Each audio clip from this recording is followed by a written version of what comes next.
This question is for Mr. Mills. Oh, thank you. Guns. How do our gun laws need to be changed, or do our gun laws need to be changed, and if so, in what way? Well, first of all, let's talk about Congressman Nolan's most recent demonstration on the House floor, in which he took part of shutting down Congress for 2 days. I think it was on the 22nd and the 23rd, shut down Congress for 2 days to demonstrate against our Second Amendment rights.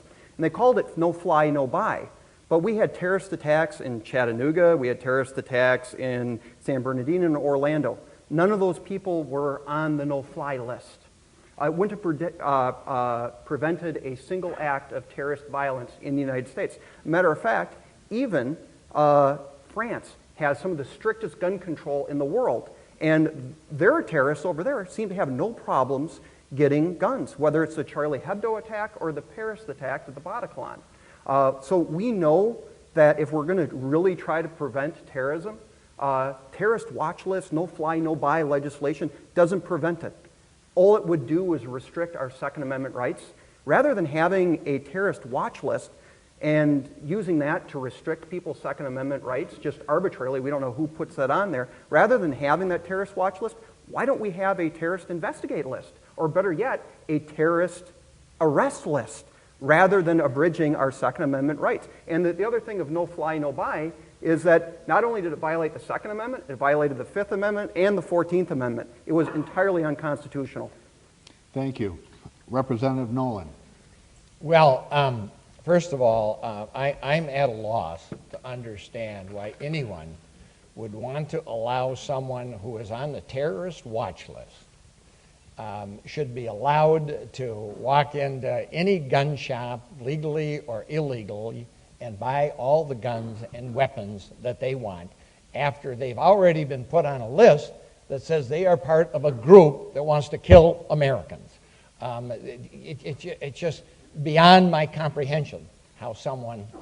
we have laws in this nation now that prohibit violent criminals from buying guns.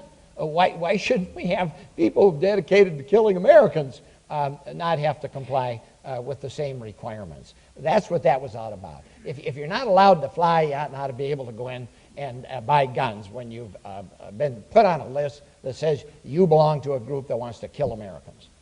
Mr. Mills. Well, the question is who's putting them on the list. We don't know who's on the list, how to get on the list, how to get off the list, and what bureaucrat particularly is putting their name on the list. So solely by putting your name on a list, you lose your constitutional rights. We've had members of Congress, members of the Senate, members of the media that have been on that list.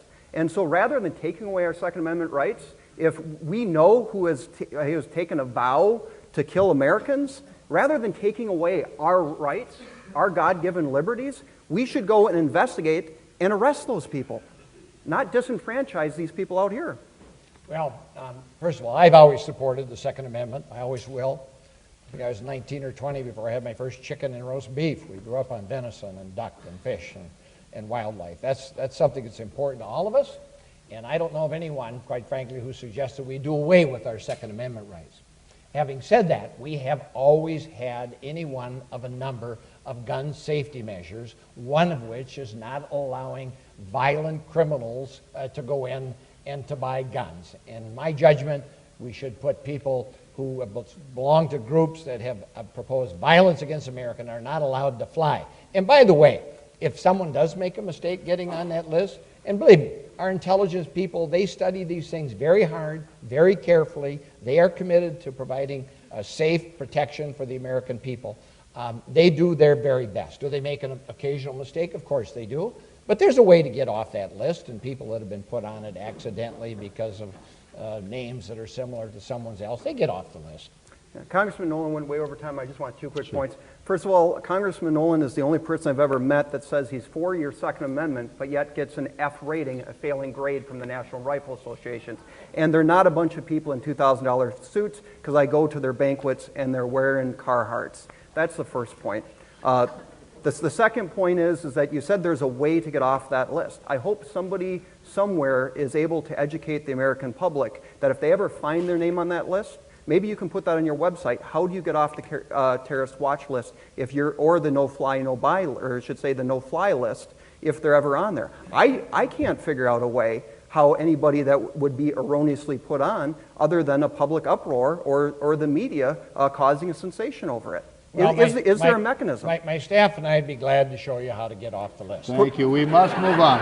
Please, no, Please. no, please.